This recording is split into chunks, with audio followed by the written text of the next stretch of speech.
3. Good evening, everybody. Welcome to another episode of Wrestling with the Future. I am your host, Eddy Mansfield, joined this week by the legend himself. You got him. He's here. You wanted him, and I got him down. The Rowdy One, Killer Tim Kilroy. How you doing, Rowdy? I'm doing good, Ans. How you doing, man? I'm doing. You know what, brother? You look like a 6'3" leprechaun tonight. You're looking very Irish. Exactly, man. Looking good. Well, I'll tell you what. We got a hell of a show tonight. We have 235 pounds of twisted steel and sex appeal. He is a poor woman's pet, a man's regret. He is a rich woman's lover and a poor woman's dream. They call him the Continental Lover, Eddy Mansfield, live and in color. How you doing, baby? Hey, I'm live and in color with you, brother, and just ready to rock this joint, you know. Well, I'll tell you what, man. You have graced our show previously. Yep. You are one of our most sought-after guests. I had to bring you back. Okay, we got, yeah. Well, I'll tell you what, it's straight shooting, but I want to tell you straight. People love you here. They really, really do. I got my friend, the Rowdy One here. He is quite the legend here in New Jersey. Every wrestling promotion. Is he a legend in his own mind, or is he actually a legend? No, he's a real live, living, walking, breathing legend for sure. Okay, just honest to goodness. I'm telling you, shoot. Hey, just checking. Yeah, no, that's straight shooting from me. You know, look, if it's coming out of my mouth, it's a shoot, bro. You know me. I got no time for bullshit. You know about that. I don't know about that, Ans. So listen, since it's the legend's first time with us, Tim, fire away. You got the Continental Lover, Eddy Mansfield. Well, you know, Eddie, how did you get into professional wrestling, and where did you start from, and where'd you end up at?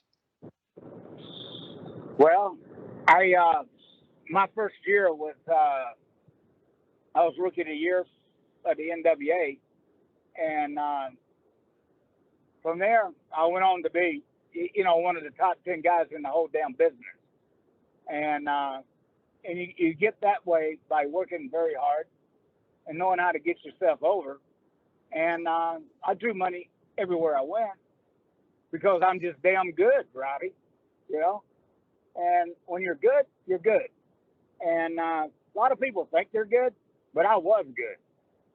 And when you start comparing, you just got to know how to get over. And that's what's the problem with guys today. They don't really know how to get over. And when you do promos, you not only got to do promos the correct manner and the correct way to get over, you also got to, follow that up with your in-ring action. And if you can't work, why bother?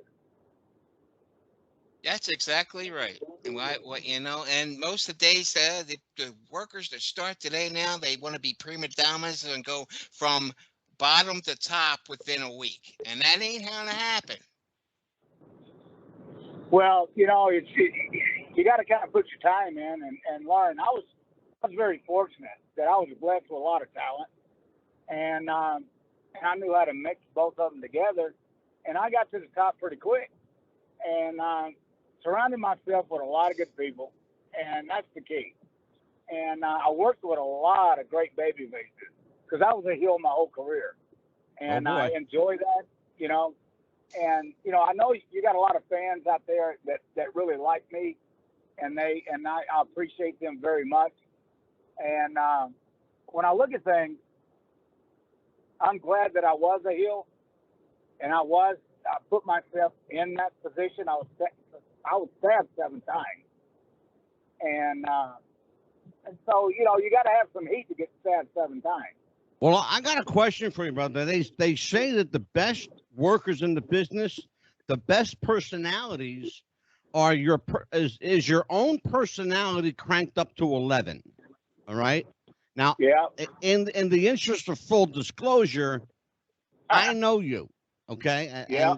and people, and I do know Eddie. He's a great guy, but I don't see you. Perhaps I'm looking at you in different eyes, but I don't see you as that 235-pound, arrogant, full of himself guy that run Rap Shot across Southwest Championship Wrestling and, gave Joe Blanchard a bunch of headaches. I don't see Well, that. So how do you only, ramp up? hey, Angelo, the only headaches I gave Joe Blanchard was when the bastard didn't pay me. And so, when I'm selling out and me and Casey are putting millions of dollars a month in the bank, I question myself for my money. And that's why I've always had that's why I got my money. Scott Casey will probably tell you, he's been on your show, that Eddy Mansfield made sure he got his money. Oh, absolutely. That's the way it is. Yeah, well, Scott has, as point blank said, were it not for, and he said it on the show. We have the tape for people to listen to. Scott Casey said point blank, were it not for Eddy Mansfield, there were nights he wouldn't have got paid. And that's the truth. That's a shoot. That's a straight up shoot. Well, so how does bottom line is, I didn't get in this. I didn't get in the wrestling business to play games. I got in the wrestling business to make money. Absolutely. And that's just like I do in my regular business, guys. It's called the wrestling business. Without the business, there's no wrestling. So whether it's show business, there's no show without the business. And so you got to take care of the business. And so if you're putting asses in seats every night, you expect to get your money. You better believe it. Absolutely. So and then I happen to have enough stroke, being the number one heel in Southwest Championship Wrestling history. That I used that leverage that I had to make sure that I got my money. And absolutely. If they call me an asshole, if they call me hard to deal with, something, they were hard to deal with. Why would I even have to ask you? I just drew you 22,000 damn people, and I got to ask for my money. You should be rolling down the damn aisle to give me a wheelbarrow full of cash. There you go. So, Eddie, let's talk about this. The characters. These days, you have guys. They're not in the wrestling business, but they're called character development personnel. Okay. Back in your day when you wrestled, you were responsible for creating your own character, your own personality, getting yourself over. Where did the Continental Lover come from? Well, the Continental Lover came from myself and a person that was a real good friend of mine that will remain nameless. Okay. But it was really for me. I looked at myself as something different. I said, I got to be different. And what's going to separate me? It's like all my sayings are mine. I created 230 pounds of twisted steel and sex appeal, a rich woman's love and a full girl's dream, and stuff like that. That's me. And, you can't take that away from me. And oh, sure. And so what I did is like I've told you before. I said, when I got my heat in the ring, I'm not the biggest guy in the world, but when I got my heat like a 6'6" son of a bitch, and I would tear you a new asshole. And so that's just the way it is. I'd move tables, I'd move chairs. It didn't matter. I'd go in the stand. You just do what you got to do to draw that money. And, absolutely. You can't be afraid. You just got to keep getting it, And, when you saw Eddy Mansfield, you got your money's worth. Oh, you damn sure did. That's for sure. I know Rowdy's got some questions for you, brother. Go ahead, Rowdy. All right, so we're talking about Southwest Championship Wrestling. All right, the question I have is, do you feel the territories were better than McMahon going global? And did you think WrestleMania would evolve the way it did? Well, the first question is, I can't understand myself as a business person how 35 territories cut and run when Vince McMahon took 3 stars. Okay, bottom line is the whole wrestling business was made by creating talent, creating stars. And how do you create stars? With television. And a lot of these NWA guys, which means no wealth allowed, but is that they had 35 territories. Okay? Well, they said, well, McMahon came in and, stole their talent or whatever he did. Well, by God, you built that guy up, made him a star, or you're not creative enough to do another one. And then they'd come up and say, oh, well, this McMahon stole my television. Well, guess what, guys? There's 3 other stations in that same town that would love to have your program. So go to somewhere else and put it on again.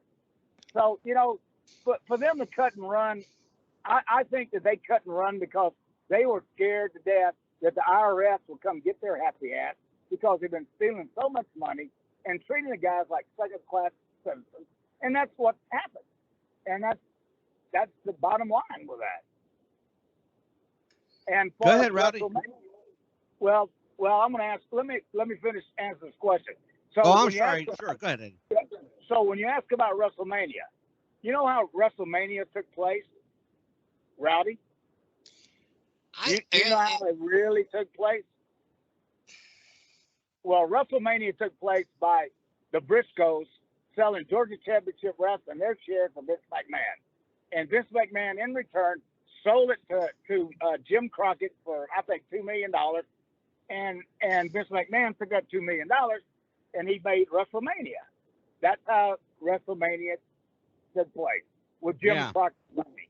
And so it was really the NWA that made the WWE. So it's really a funny scenario when you laugh. It was just a good business move. And it was a good business move on the Briscoes because he had a lifetime job, until Vince said, that's enough. I done gave you enough free ride. Jerry Briscoe, have a nice day. And that's what happened. Well, he did that with a lot of people, though, Eddie. I got a question for you. I was reading something today. I wasn't even aware that this was a thing at the time, but superstar Billy Graham claimed the catchphrase "twisted steel" and sex appeal. The weight amount varied depending on the wrestler. Likewise, Gino Hernandez, the late Gino Hernandez, also Gino stole that fucker from me. Believe me. Well, that's what I was going to go. Gino Hernandez, he stole that from me.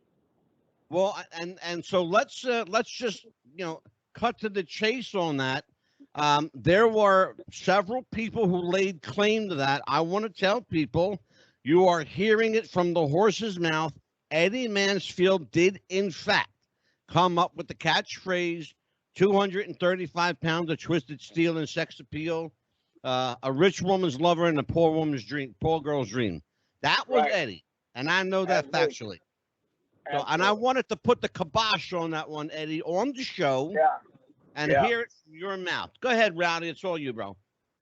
Well, it is. I mean, I came up with it, and the other people wanted to coin my phrase, when I left Southwest. But the difference is there would have never been a Southwest Championship Wrestling if it wasn't for myself and Scott Casey. Absolutely. We made Southwest Championship Wrestling relevant. Something? Me and Wahoo McDaniel were the first 2 guys ever on national syndicated television on TBS at 6:05 on a Saturday night and 10:30 on USA Network on a Sunday. Wahoo McDaniel and myself were the first guys to ever do that in the history of pro wrestling. Yeah. Yep. 2 different networks. So there's a lot of firsts that Eddy Mansfield has done, and all the, and when people start seeing and they start examining my career, all of a sudden they say, God, Eddy Mansfield was a hell of a lot better than anybody ever thought about. you know, Yeah. and because they Well, tried to bury my ass, Ole Anderson, that no good prick, he tried to bury me, but he couldn't. You can't bury, you know, I got talent. You know, you can't stop talent. Talent can never, ever be stopped. And they tried to stop me, and they couldn't stop me. And so the bottom Eddie, line is, I just did what I needed to do.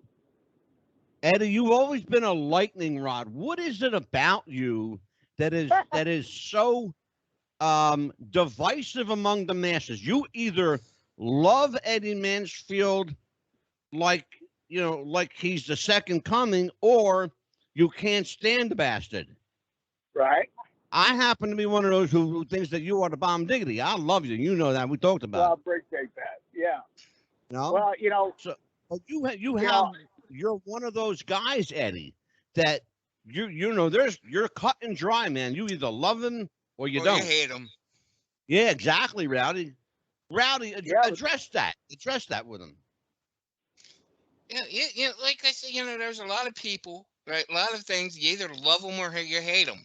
It's like a love-hate relationship between the Heat and the wrestlers.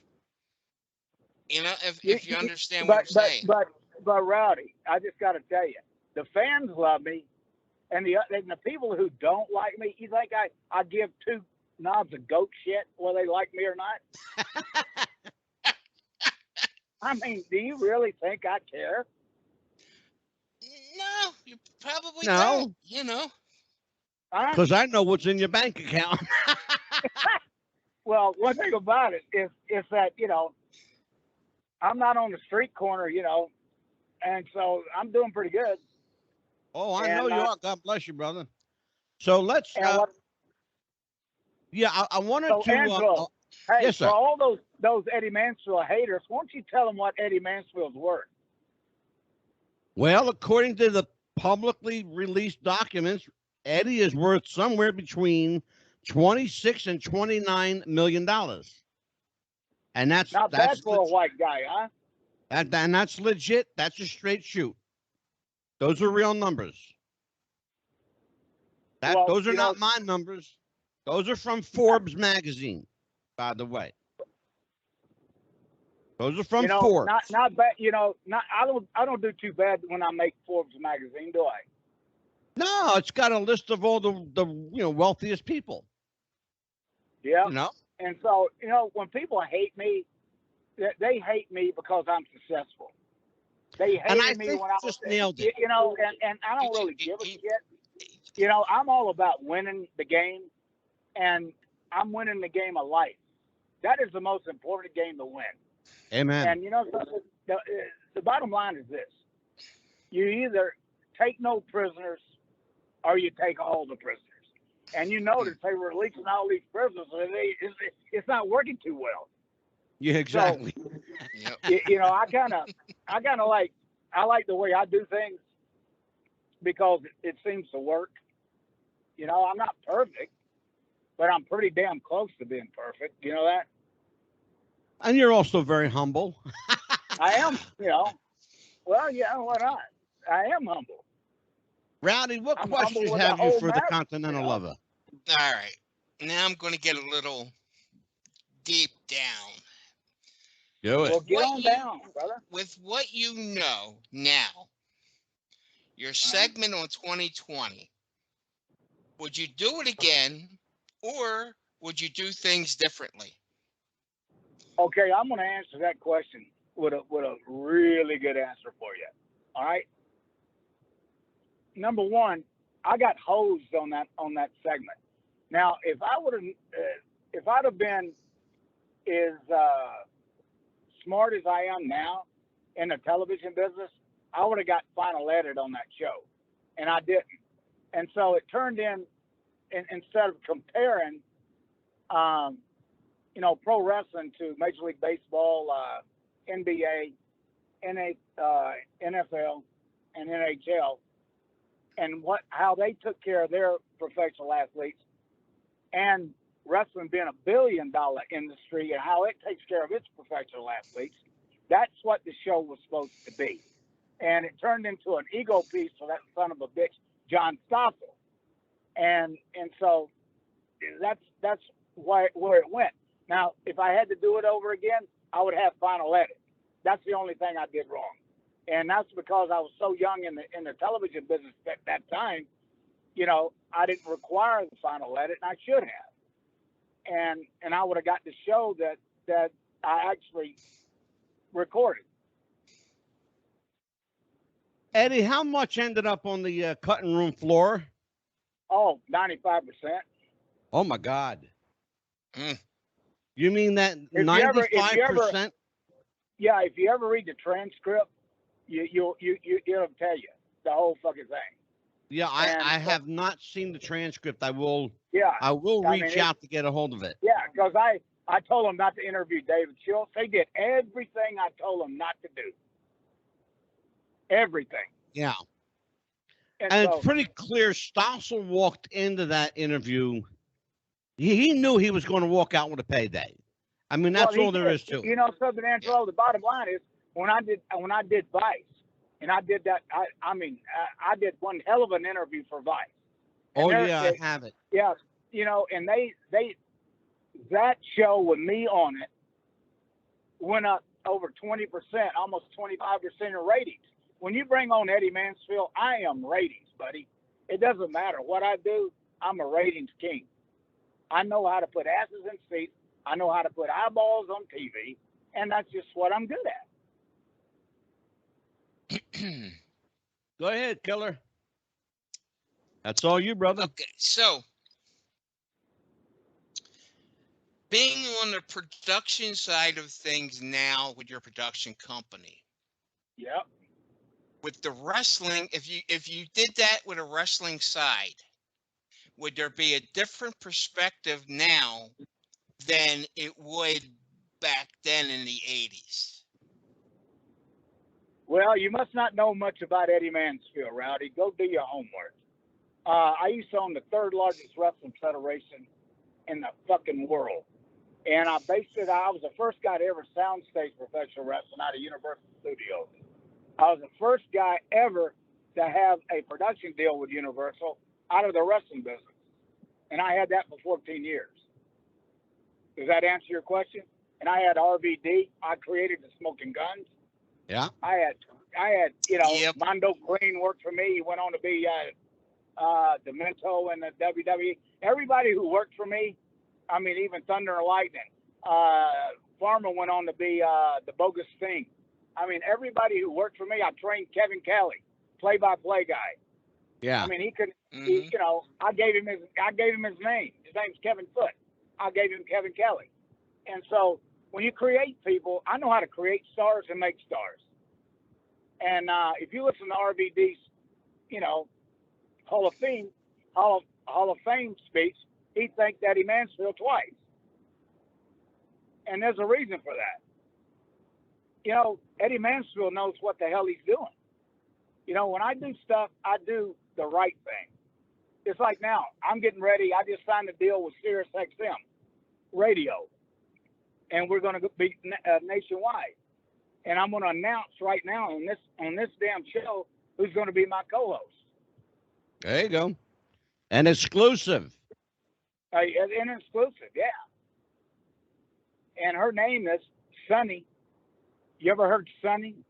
Yeah. Oh, yeah. Absolutely. Well, she's going to be my co-host, and it's going to be a hit-ass show. I know that young lady well. Tell her I said hi. Yeah, It's been a long time since I've seen her. But She you know, actually, she and Chris. Oh, I'm sorry. Go ahead. she's really, really good. And you know me, Angelo. If she wasn't great, you know, she's just really, really good. And she's better than good. She's a damn big star. A lot of people know her. And you know, Sonny from Glow, it doesn't get any better than that one. Yeah. Tell you what. Absolutely. Good stuff. And the name of the show is Mouthing Off, all over the world. I love it. I love it. Now then off. Go ahead, Mhm. Jim. It's yours, brother. So,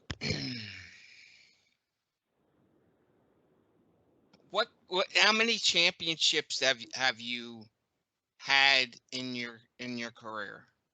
Probably 22. And I didn't want one of them. You understand that?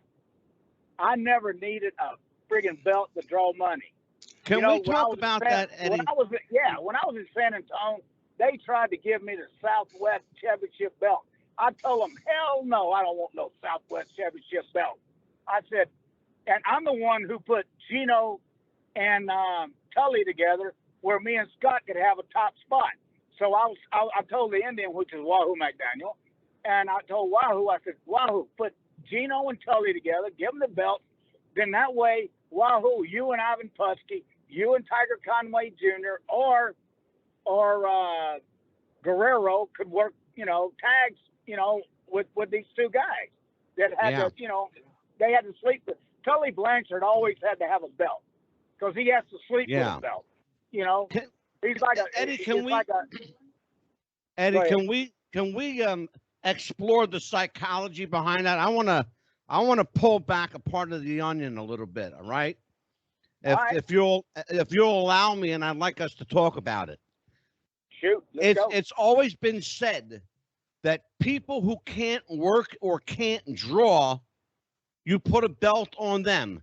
People who can draw, people who are heat magnets don't need a belt because they can get themselves over.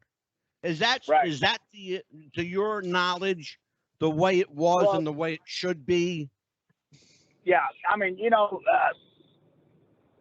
was in Los Angeles, I had 3 belts at one time, and I didn't want a damn one of them. I was America's heavyweight champion and one half of the America's tag team champions with Leroy Brown, but I didn't want all of that, because I could draw without a belt, and I proved it everywhere I've been. Oh, sure. Whether it was in Atlanta, whether it was in Knoxville, whether it was in Pensacola, we're at Southwest Championship Wrestling. Anywhere I went, I drew because, I didn't need a pacifier. My pacifier was the heat. Exactly. I could generate more heat by accident than most people could by trying. You think people hate me now? Could you imagine when I was really cutting promos and doing my thing in the ring? Brother, I'm going to tell you something. As you and I are speaking right now, people at home watching this show, and Killer can tell you, the Rowdy one can tell you, behind me is one of your greatest promos ever playing on the screen behind me. Yep. So people at home are watching this promo, and this is the Southwest Championship Wrestling. You're being interviewed in mid-ring, and you are just wailing on Scott Casey, calling him everything but white and human. Well, you got to do what you got to do, Yeah, I hear you, brother.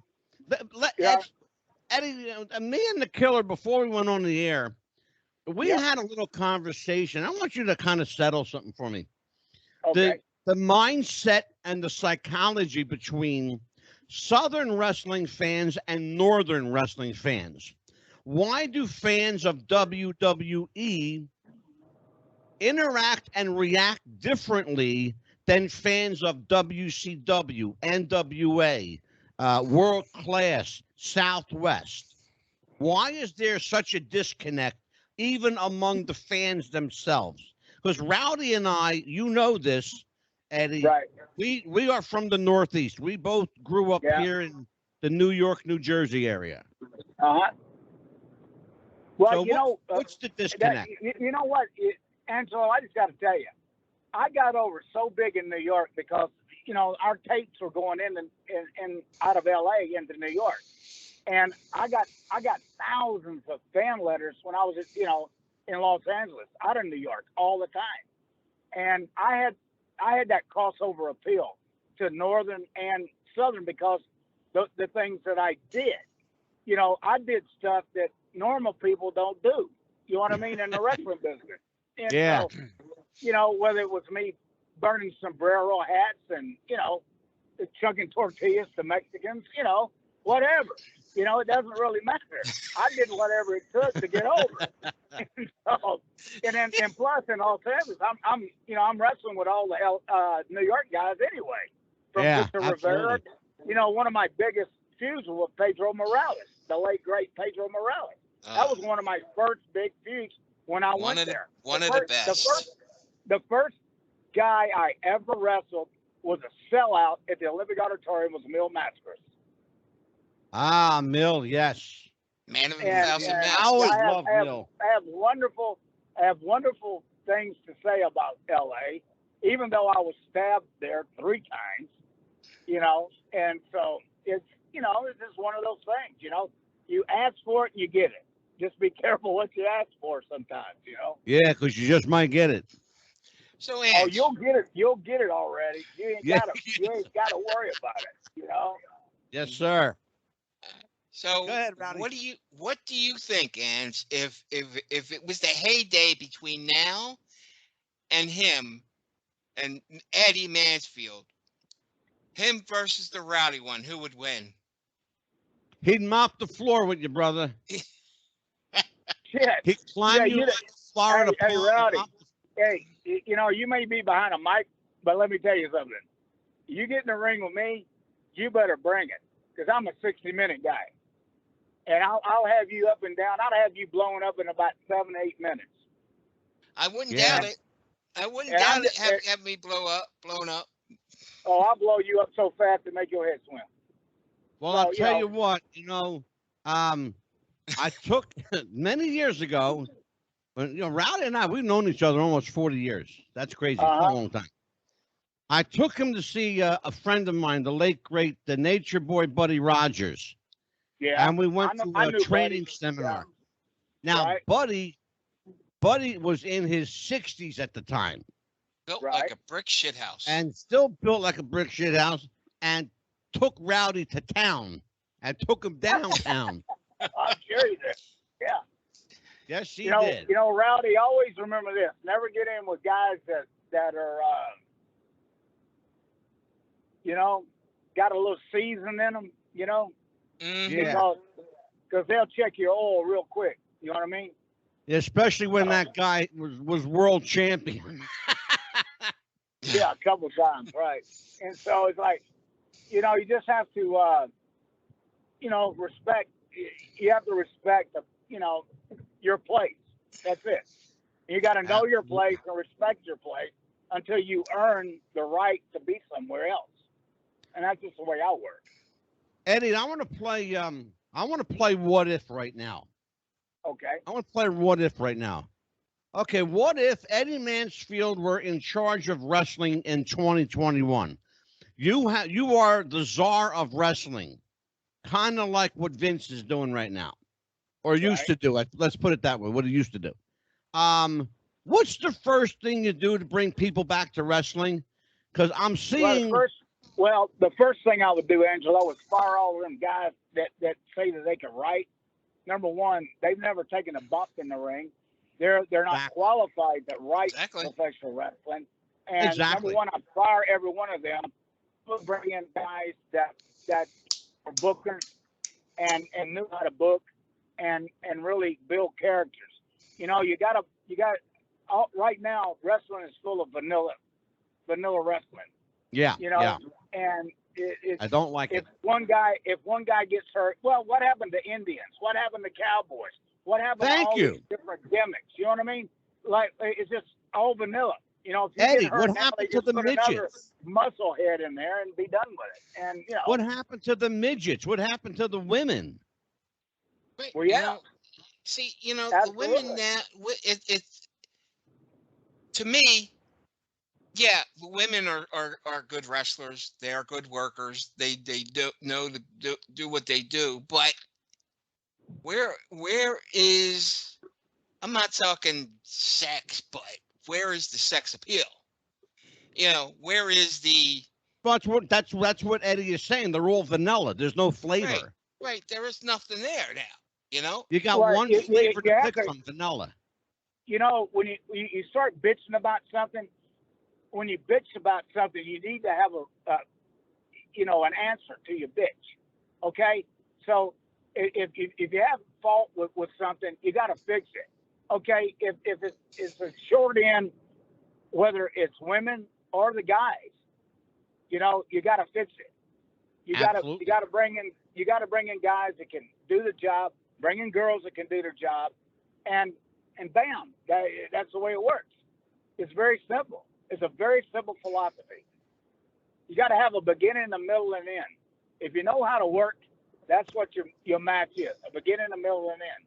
Yeah. And that's a lost art now. Oh my God, is it? Absolutely. Eddie, there was a guy that was back in the 1990s, largely responsible for what we call the Attitude Era. It's a guy named Vince Russo, who I know personally, who's been on the show 3 times already, 4 times. God was very tired when he made Vince Russo. Well, here's my question about that, and you may be going right where I want you to go.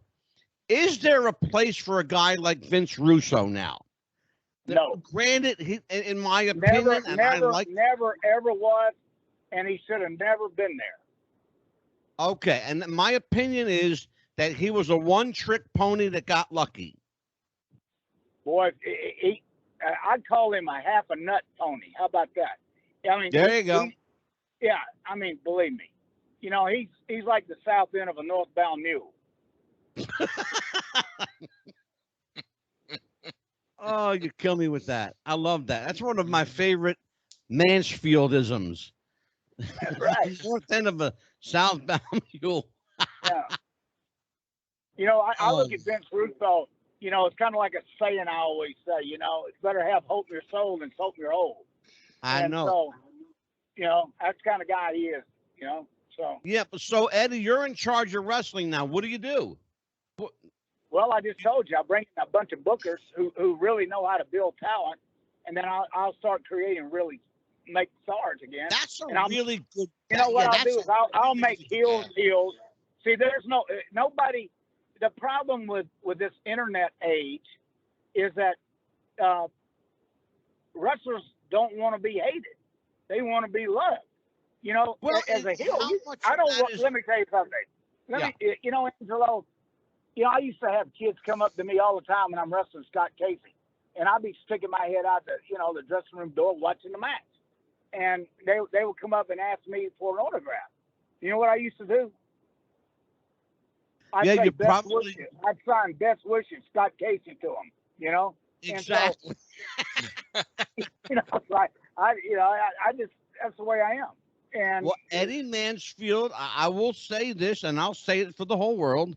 You played your part well. You were the heel, and you played the role of the heel from the time you got out of your car to the time you left the building to go back home. Right. That's missing. They don't know. Nobody understands that you are your character from the time you pull in the parking lot to the time you leave. They don't get that. The only time I wasn't, the Continental Lovers when I was at home. Well, that's exactly right. That's my point. Yeah. Yeah. And I never dropped my guard, when I was in public or anything. And that's what they're doing wrong. It's going to be a heel, be a heel. If you want to be a baby face, be a baby face. But, you can't be a heel that you want people to like. I don't want to, I would never let people, they wanted to like me so bad. Yeah. But I would just piss them off so much that they had to hate me. Okay, that's a great segue. I used to have the announcer say, people hate Eddy Mansfield. I'd drill it in their damn head. They hate Eddy Mansfield. I wanted them to hate me. Well, here's the thing, Eddie, because you're going right there. Again, Rowdy and I had this conversation, and I can remember, and Rowdy can remember the moment it changed. It was when Steve Austin and Bret Hart went in as Bret was the face, Austin was the heel. By the end of the match, they were cheering Austin and booing Bret. It was that moment when bad became good and good became bad. What the fuck happened to our wrestling, brother? Well, where's the psychology? That's what I'm getting at, Eddie. Where's the psychology? Well, it's been left. I mean, it doesn't exist anymore. And when you look at it from a business standpoint, it's really bad. and somebody needs to fix it. And I'm not going to fix it because I got too much to fix. I got too much on my plate now. But I can tell you one thing, that if I was in charge of a wrestling federation, I would damn sure do things differently. I can tell you that. Well, I got a question. What happened to the XWF? Oh, the one I produced and wrote? Yes, sir. Well, I had him a deal with, that's when Vince went to Spike, and I had him a deal with USA Network. And what happened was but USA Network only wanted to do a barter with them where they could prove themselves, right? Yeah, and yeah. So the other guys, they wanted to get paid. And I told them, I said, you're not going to get paid. I said, Vince McMahon didn't get paid when he first got on here. He had to prove that he could pull the ratings. And so sometimes you got to, do a barter, which they would have still made money because they'd be selling national ads. But that's what happened to that show. Greed. Yeah. Greed killed that damn federation. And, I had a lot of good guys on that, too. I mean, yeah. I'm the guy who produced and directed Hulk Hogan's Return to the Ring. Right. Yeah. Right. Yes. Here's the other thing that Rowdy and I were talking about, and maybe Rowdy, if you want to talk to him about the Universal Wrestling Federation, you and I were talking. Well, Eddie, we wanted to find out your involvement, if any, with Universal, with Herb Abrams. No, Herb Abrams, no, not at all. I don't even know Herb Abrams. Okay. All right. Well, I wasn't sure. There was some speculation. Again, the wrestling rumor mill, it keeps on rolling. So you didn't have any involvement with Herb Abrams. Now that's 99.9 and almost 100% lies. I don't even know Herb Abrams. I never knew those guys. I came in after the fact. I started the IWF, at Universal. It had nothing to do with Herb Abrams or anybody. Right. Herb Abrams didn't have a damn contract with Universal. I did. Eddy Mansfield did. Well, there was one guy there. There was one guy that did reach out to you at Universal, at the one Mr. Eric Bischoff. Would you tell everybody? Tell the Rowdy one. Short conversation. Yeah, let's tell everybody what happened. No, I'm gonna let you tell them, Angelo. That's a story of legends right there. ATM. It is a story of legend. ATM Eric called me and wanted to come into Universal, and so what did I tell him, Angelo? You told him go fuck himself. So that's shit happens, Yes, sir. Go ahead, Rowdy. All right, so wrestling now. Okay, so Vince McMahon, he doesn't want bleeding. He doesn't want any blood anywhere like that. Way back in the 80s and 70s, was gigging. Oh, we got a phone call coming in. Got a phone call coming in. You are on the air with Eddy Mansfield. Hey. Hey, you are on the air with Eddy Mansfield, the Continental Lover. Yeah, how is Eddie? Eddie's doing fine. Yeah, I can hear you. Yeah, well, this is your gal in Texas. I can tell what gal in Texas is calling me. Oh, go ahead. Hey, go. Oh. Yeah. Okay. So when's my check coming, dude? The kids are hungry. Hey, let me tell you something. Oh my God, that's hilarious. Hey, they need shoes. Yeah, well, you need to go to work. Hell no. Hey, I don't even have any kids. That's Scott Casey's kids you're taking care of. Good. Oh my God. Oh, that little barefoot, little redneck, nasty talking little idiots. Well, don't be talking about my kids that way, child. Good Lord. Hot damn. You need to get that money from Scott Casey. Is this Yeah, Millie? well, I might as well wish in That's one your mama's hand. daddy. That's it. That's what it is. Is this Millie? This is Yeah, the that's Contessa, yes. How Yes, you darling, doing, you young? can call me Contessa. We're good. How are you? All righty. We can't find the podcast, so we just got brave and called. Donna, Yeah, we'll say call hello in. to Eddie. Hi, Eddie. Hey, how you doing, sweetie? I'm doing good. We got You behaving everybody here yourself? tonight. Yeah. What? I Okay, everybody knows what I do. Yeah. But hey, Billy, you need to go find that nanny goat writer. I was going to say the only thing that would be better right now is if Scott Casey called in. Well, you know what? I might can arrange that. I just sent his butt back to Arkansas today, but he's going to pack his bags and he's going to move to Texas. Oh, beautiful. He Beautiful. better, or we're going to go get him and beat his ass every step. There you go. Well, thank you for Okay. calling in, sweetie. Okay, How long's guys. it been since you heard from Eddie? It's I been a haven't while. talked to Eddie in a couple of weeks. I think he's avoiding me. Oh boy. I Hey. think he don't want to send money to the kids or something. Eddie, Hey, would you let me send tell her you a couple something, look. dollars, please? Hey, let me tell you What? something, you little filthy mouth redneck.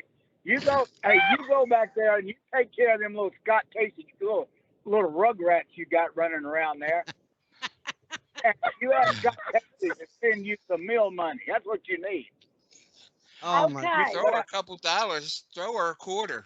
Hey, Y'all better be glad I like you, because you know what Texas women will do to your balls. Oh Lordy. Oh shit. well, you already done that to Casey. You took him from a fucking bull to a steer. Oh shit. You know? There you go. Oh my God, that's Oh hilarious. my God, y'all are so bad. I'm gonna hang up and I'm gonna call Casey and tell him to call y'all. Well, that's what. No, don't you do that. Don't ruin my show. What the hell's wrong with you? Don't run your. Go feed Oh, them that's funny. little nasty Well, he's redneck mouth kids of yours. You know Hey, that? that boy is back in Bigfoot country. He probably don't even have cell service. I'm Well, serious. Yeah, that's It's- where he needs to be, Bigfoot country. Oh no, Yeah. oh no. I told him he needs to get out of Arkansas just so he can like call somebody. He can't. Yeah, He's in the exactly. middle of Here's- nowhere, Here's a quarter so you could call somebody. brother. Hey, I'm gonna tell you Angelo. what. Hey, He's Angelo, in I the just middle gotta of tell you, nowhere. you had a hell of a show going and you just screwed it up. Oh my God. Well, I'll let you go, Mr. Mansfield. Thank you, Millie. Go feed them little Huh? nasty mouth little rednecks you got around there. Oh, Oh, Scott my Casey. That little Scott Casey kids running around.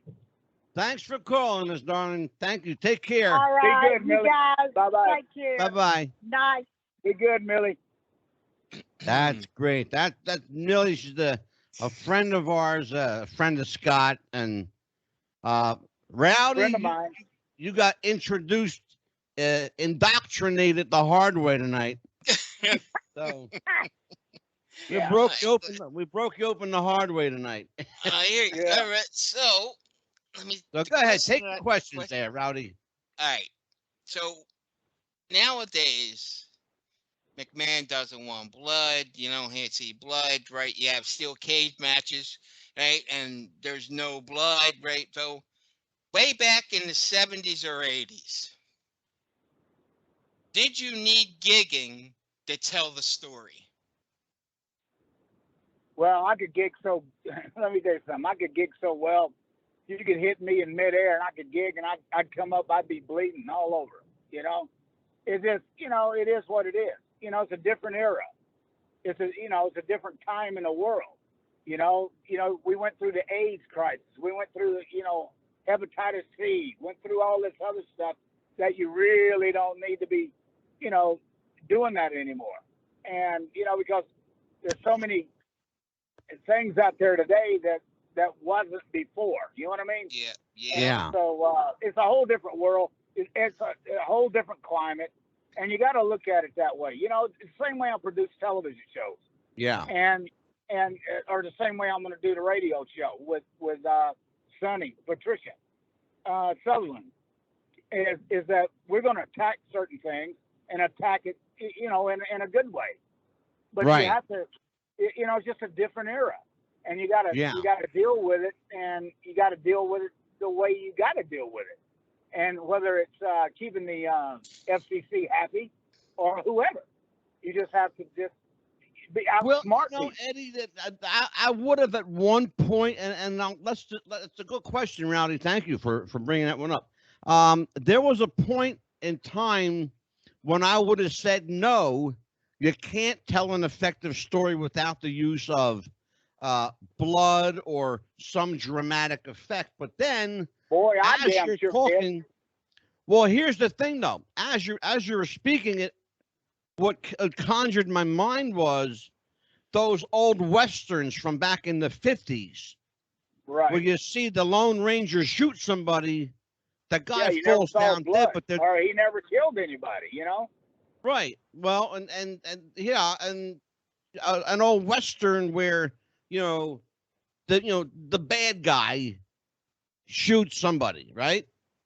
They hit the ground, never a drop of blood. He grabs his stomach like he got shot and then falls to the ground. You never question where's the blood because, first of all, you didn't care. Right. You wanted to see the bad guy get his comeuppance. So, yeah, I can understand to some degree, but I'll tell you what, I still believe that in some regard, and this is just my opinion, I still believe in some regard for effective storytelling and for dramatic license, sometimes it's necessary, to break open some skin. Yeah.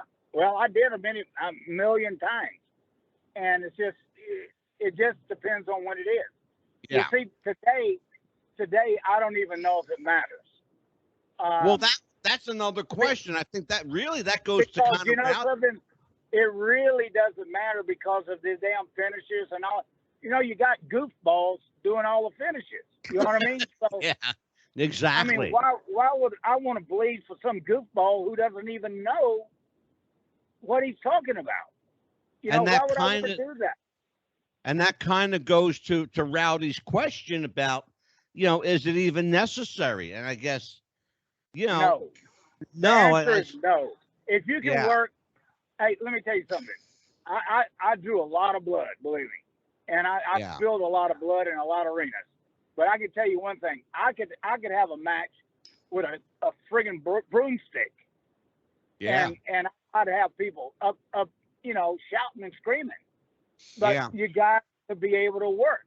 It doesn't matter about a lot of the guys that got a lot of the blood, if you really start up and down, and really do your time and really do it right, you don't need a lot of blood unless you got a hot angle. Like me and Casey, we spilled a lot of blood because Texas was all about blood, Yeah. So anyway, sure. That was different. It's a whole different era. It doesn't really matter now because they can't even tell the story right. So if you can't tell the damn story, why I'm on shoots for you? It doesn't matter. Absolutely, sure. Right. Now, it's kind of an fact asinine or point. fiction? You know what I mean? Go ahead, Rowdy. So, fact or fiction? From what I heard from old-time wrestlers like Dusty Rhodes, Dusty Rhodes, and they gig. Now, is it fact that when you gig you make more money, or is that fiction? fiction. It's all bullshit. It's like, both of you either gig or you don't gig. You're working for one, the angle. You're working for the big picture. not just a gig. You know what I mean? It's just, Sure. that's Well, just it all was bullshit. kind of, I think, Eddie, you may have even answered that question in that Stossel piece, as one-sided as it was. Right. The old expression Where red turns to green. when and- red turns to right. green. Yeah. Yeah, absolutely. That's that's a fact, really. And but it was back when I was doing it. It was so overused that Yeah. it's not like today. It doesn't really matter. I'm just telling Right. you, it just doesn't matter. And I wouldn't give myself today for nothing because I love myself too much. We Right, we yeah. have about 10 minutes left. Real Okay. quick question for you, and maybe we can have a discussion on this. Difference between Southern wrestling and Northern-based wrestling, philosophically and physically. Is there Okay, a difference? the difference in the wrestling up north is more stomping and kicking than it was wrestling. You know what I mean? Okay. Where Southern style is more up and down, boom bang boom, more high spot. You know what I mean? Yeah. And more wrestling holes and stuff like that. So it's more classical wrestling than kicking, stomping, punching. Well, that was more the NWA, but when you get into Texas was more like the Texas style was rough and rugged, like up north. And so that's why I related well to all the guys, fans up north, because I was used to that kind of style. Not only was I a bump guy, I was one of the best bump guys in the damn business. But Eddie, how long were you up here? Huh? How long were you up here? I went up there. I don't know. I was up there 2, 3, 4 different times, years. You know what I mean? Gotcha. In and Okay. Because I would come from another territory, in and out. Boom, from LA to Gotcha. Okay. from Atlanta to, you know what I mean? It's like. Well, the reason I'm asking is I was of the understanding that Vince McMahon Sr., the old man, as they called him, that I was under the understanding that he had some kind of a trade agreement worked with other promoters that were his friends, that they would lend talent back and forth. To your knowledge, did Vince have a working relationship with Joe Blanchard or Fritz Von Erich or a Gary Hart or somebody like that? Well, you got to remember back in the day, Vince McMahon Sr. was part of the alliance. True. Very true. Whether it was the NWA or whatever the hell they wanted to call it, it was all the promoters that would get together and and put their game plan together to kind of hold the wrestlers down, as you might say. But anyway, he was part of that. The old man was, and he was a very stand-up kind of guy. He really was. Senior was a good stand-up man. Senior had something to do with trading talent to Stu Hart, I believe. I don't really know a lot about the Stampede stuff. I don't know. That's I used to go in Toronto and London, Ontario, and places like that. And because me and Terry Funk used to go into Detroit and Junior about once a month for the Sheik, Eddie Farhat. Okay, yeah. And then Eddie Farhat. And then I'd go over to Toronto. I worked a deal. I had a big feud with Whipple Watson Jr. and some of these other guys. I can't remember half of them. But I was working. I was going all over the country, and so I was blessed in that way. I really was. I'll tell you what, brother, you are still blessed. For all of the reasons we spoke about, but you are especially blessed because I'm your friend, and that's something to celebrate. I appreciate that, Angelo. That's it. and I appreciate that. You are a welcome force in my life. You are a welcome force on this show. You have a home here anytime you wish. And Thank you. If you ever need a guest in a pinch, I'm there for you. Well, I got you. Hey, and be sure to Beautiful. plug Mouthing Off all over absolutely. the world with myself, Fast Eddie, the Continental Lover Mansfield, and Sonny from Glow. You got it. Summerlin. I got to tell you, we have a connection to Glow on this program. One of the original Glow girls, Grimlina, is a good friend of the show, and you know, who's another good friend of mine that you need to have on the show besides Sonny is Roxy. Oh yeah, Roxy Astor, sure. Yeah, make sure you get Roxy on there, and you tell her that I'll give her a call. I actually have Roxy's number. Okay, well, make sure you call her and tell her that I told you to call, because Roxy is really, and she's got a lot of stuff going on, and that would be a good show for you. I'm telling you. Yeah, well, the last time that Roxy was on, we were promoting the Glow Cruise. It's called the Afterglow Cruise. Okay, cool. That's yeah. good. So any final parting shots? Yeah, final parting shot for me is this: you need to have myself and Sonny from Glow on your show one week, and we'll light this son of a gun up for you. Absolutely, beautiful. We can do that. I'll bring some Beauty with the Beast. How about that? Well, I got the Beast right here. He's sitting across from me. His name is Killer Tim Kilroy. Well, I'll bring the Lover and some Sonny. How about that? There you go, brother. Eddie, thank you for joining me, my friend. Always you got it. Thank you guys so much. I appreciate you, brother. I will give you a holler tomorrow. Thank you so much. All right. Thank you, Good Eddie. night, everybody. Eddie Mansfield. Eddie Mansfield, everybody. Good night, Eddie. We'll talk to you tomorrow, brother. That was a great interview. That was a fabulous interview, Tim. Yeah, it was. Well, we broke you in good tonight, brother. So your first night on the air with me, what do you think? I think, first of all, congratulations and kudos. You held your own against one of the fastest talkers in the business, Fast Eddie Mansfield. That ain't no easy task, by the way. I know, Because he's been around forever. Yeah, I asked the question. He came right back at me. I said, oh, shit, I'm in trouble. Absolutely. Yeah. Well, I'll tell you, I want to tell everybody what we got going on next week. It is a big one. It is. You might want to sit back for this one because you're going to need some room. Watch this. We've got Sergeant Buddy Lee Parker, the Sarge from WCW's Power Plant, joining the Sarge on the same show, the new living legend himself, Larry Zbyszko.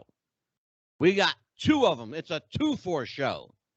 It's a long show, and we're going to have a lot of fun. So, parting words for the Rowdy one. Where can people reach you? How can they get a hold of you, Rowdy? Well, where can people reach me?